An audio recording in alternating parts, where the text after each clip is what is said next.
जैसा कि आपको मालूम है कि यूजीसी नेट में किसी भी पेपर से आप अगर नेट परीक्षा देना चाहते हैं, तो आपको 2 पेपर की परीक्षा देनी पड़ती है। एक पेपर जो होता है वो आपका अपना पेपर होता है जिसमें आप एमए होते हैं। वहीं दूसरा पेपर जो होता है एक कॉमन पेपर होता है जिसको जनरल पेपर भी कहा जाता है। उसका प्रश्न पत्र सभी को सॉल्व करना होता है, चाहे किसी भी सब्जेक्ट के कैंडिडेट हों। तो आइए हम लोग देखते हैं जनरल पेपर में क्या होते हैं जिसे हम फर्स्ट पेपर प्रश्न पत्र 1 के नाम से जानते हैं, उसका सिलेबस क्या होता है। तो सबसे पहले हम देखते हैं कि जो जनरल पेपर है उसमें 10 यूनिट में सिलेबस को बाँटा गया है। सबसे पहली यूनिट जो है उसे हम कहते हैं शिक्षण अभिवृत्ति। तो जैसा कि हम जानते हैं कि शिक्षण अभिवृत्ति में जो भी शिक्षण कार्य से उससे संबंधित जो टेक्निक्स है, एप्टीट्यूड है, उनके बारे में पूछा जाता है और शिक्षार्थी के बारे में पूछा जाएगा। तो आइए उस पे छोटी-सी चर्चा देख लेते हैं। जो इस सिलेबस में दिया गया है उसे आप देख लें। शिक्षण अभिवृत्ति जो पहला यूनिट है, तो इसमें सबसे पहले हम देखते हैं शिक्षण। शिक्षण का क्या देखेंगे? अवधारणाएँ, है ना? उद्देश्य, शिक्षण का स्तर। स्तर में हम लोग देखेंगे 3 तरीके से स्मरण शक्ति, समझ और विचारात्मक, विशेषताएँ और मूल अपेक्षाएँ। तो उसकी विशेषताएँ भी देखेंगे और शिक्षण की मूल अपेक्षाएँ क्या-क्या है वो भी देखेंगे। वहीं जो दूसरा है शिक्षण अभिवृत्ति में, तो शिक्षार्थी की विशेषताएँ। पहला तो शिक्षण देखा, शिक्षण की अवधारणा, उद्देश्य, शिक्षण के स्तर, विशेषताएँ, मूल अपेक्षाएँ। अब जो दूसरा टॉपिक है शिक्षण अभिवृत्ति का, शिक्षार्थी की विशेषताएँ। तो कौन-कौन से शिक्षार्थी की? तो किशोर और वयस्क शिक्षार्थी की अपेक्षाएँ, है ना? शैक्षणिक, सामाजिक कौन-कौन सी अपेक्षाएँ? तो शैक्षणिक देखनी है, सामाजिक देखनी है, भावनात्मक देखना है, संज्ञानात्मक देखना है और व्यक्तिगत भिन्नताएँ देखना है। सब पे हम लोग बारी-बारी से बात करेंगे। हो सकता है कि इस फर्स्ट पेपर का इस पर मैं वीडियो भी बनाऊँ। तो शिक्षण प्रभावक तत्व अगर आप लोग का साथ मिला तो। तो तीसरा टॉपिक है शिक्षण प्रभावक तत्व। शिक्षक, सहायक सामग्री। अब मतलब शिक्षण को प्रभावित करने वाले जो तत्व हैं वो कौन-कौन से हैं? यकीनन शिक्षक होंगे, सहायक जो सामग्री होगी, जो सहायक सामान होते हैं क्लासरूम वगैरह में वो चीज़ें, संस्थागत सुविधाएँ, संस्था की जो सुविधाएँ, शैक्षणिक वातावरण। उसके बाद जो चौथा है शिक्षण अभिवृत्ति का चौथा टॉपिक जो है वो है उच्च अधिगम संस्थानों में शिक्षण की पद्धति। अध्यापक केंद्रित बनाम शिक्षार्थी केंद्रित पद्धति, ऑफलाइन बनाम ऑनलाइन पद्धति। तो इन सब चीज़ों के बारे में देखना है पहले इसमें यूनिट में। उसके बाद है शिक्षण सहायक प्रणाली। वो प्रणाली कौन-कौन सी है? जैसे एक परंपरागत है, आधुनिक है और आईसीटी है। इस तीनों के बारे में हम लोग पढ़ेंगे। मूल्यांकन प्रणाली, मूल्यांकन हम कैसे-कैसे करते हैं? तो मूल्यांकन के तत्व और प्रकार, उच्च शिक्षा में विकल्प आधारित क्रेडिट प्रणाली एवं मूल्यांकन, कंप्यूटर आधारित परीक्षा मूल्यांकन पद्धति में नवाचार। तो ये सारी चीज़ों को हम लोग बारी-बारी से देखेंगे पहले यूनिट में। अब हम लोग दूसरे यूनिट की बात करते हैं शोध अभिवृत्ति। इसमें पूरी तरह से रिसर्च से क्वेश्चन पूछे जाएँगे। शोध का अर्थ पूछा जाएगा, प्रकार पूछा जाएगा, उसकी विशेषताएँ हैं।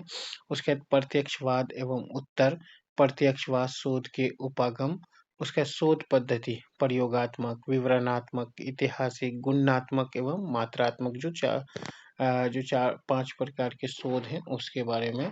शोध के चरण, कौन-कौन से चरण होते हैं शोध के? शोध प्रबंधन एवं आलेख लेखन, फॉर्मेट और संदर्भ की शैली भी आपको आनी चाहिए। जब आप शोध करेंगे तो आपको पूरी शैली आनी चाहिए लेखन की और प्रबंधन की। शोध में आईसीटी का प्रयोग ये भी हमें आना चाहिए। शोध नैतिकता। उसके बाद जो तीसरी यूनिट है बोध, एक गादांश दिया जाएगा। आप समझ ही रहे होंगे कि बोध में एक गादांश होता है। जैसे आप 1, 2 या 3 पैराग्राफ का एक गादांश दे देगा और उसको पढ़ करके आप उसका आंसर देंगे, उत्तर देंगे। तो हिंदी में भी रहता है गादांश और इंग्लिश में भी रहता है। आपको जो बेहतर लगे उसे पढ़ के आप उसका उत्तर देंगे। लगभग 5 नंबर का रहेगा। उसके बाद आता है संप्रेषण। तो संप्रेषण ज़रूरी है। तो संप्रेषण का अर्थ पूछेगा, प्रकार पूछेगा, अभिलक्षण पूछता है। प्रभावी संप्रेषण क्या है? वाचिक एवं गैर वाचिक, अंतः सांस्कृतिक एवं सामूहिक संप्रेषण, कक्षा संप्रेषण, तो ये सारी चीज़ों के बारे में संप्रेषण से क्वेश्चन रहेंगे। प्रभावी संप्रेषण की बाधाएँ, बाधाएँ कौन-कौन सी है? जन मीडिया एवं समाज, संप्रेषण में ही मीडिया भी आता है, समाज भी आता है और लोग भी आते हैं। उसके बाद गणितीय तर्क और अभिव्यक्ति रहेंगे, आप समझ ही रहे हैं इसमें मैथमेटिकल जो रीजनिंग होता है उस तरह के क्वेश्चन रहेंगे। तर्क के प्रकार, संख्या, श्रेणी, अक्षर, श्रृंखला, कूट, मतलब गणित और रीजनिंग से संबंधित कुछ प्रश्न रहेंगे जिसे आपको सॉल्व करना होगा। उसके बाद आ जाता है युक्ति युक्त तर्क।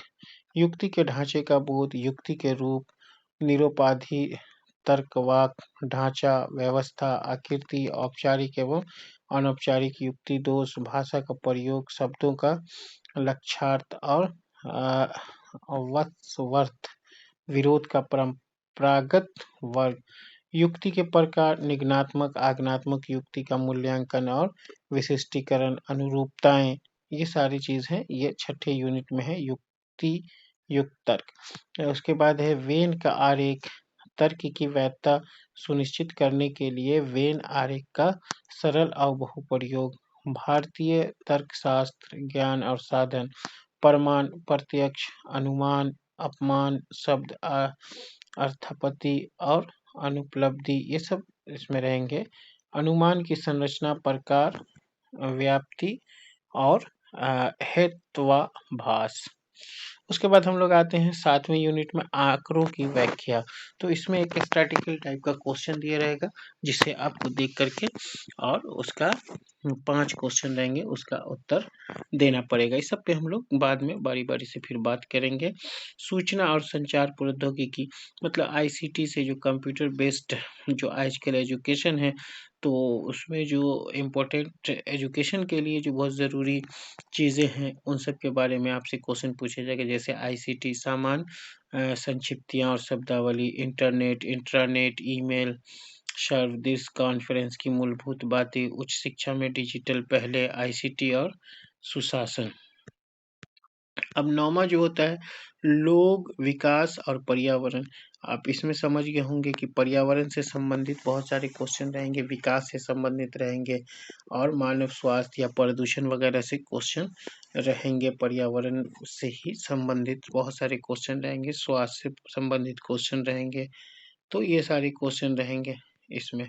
उसके बाद उच्च शिक्षा प्रणाली, 10वां यूनिट है।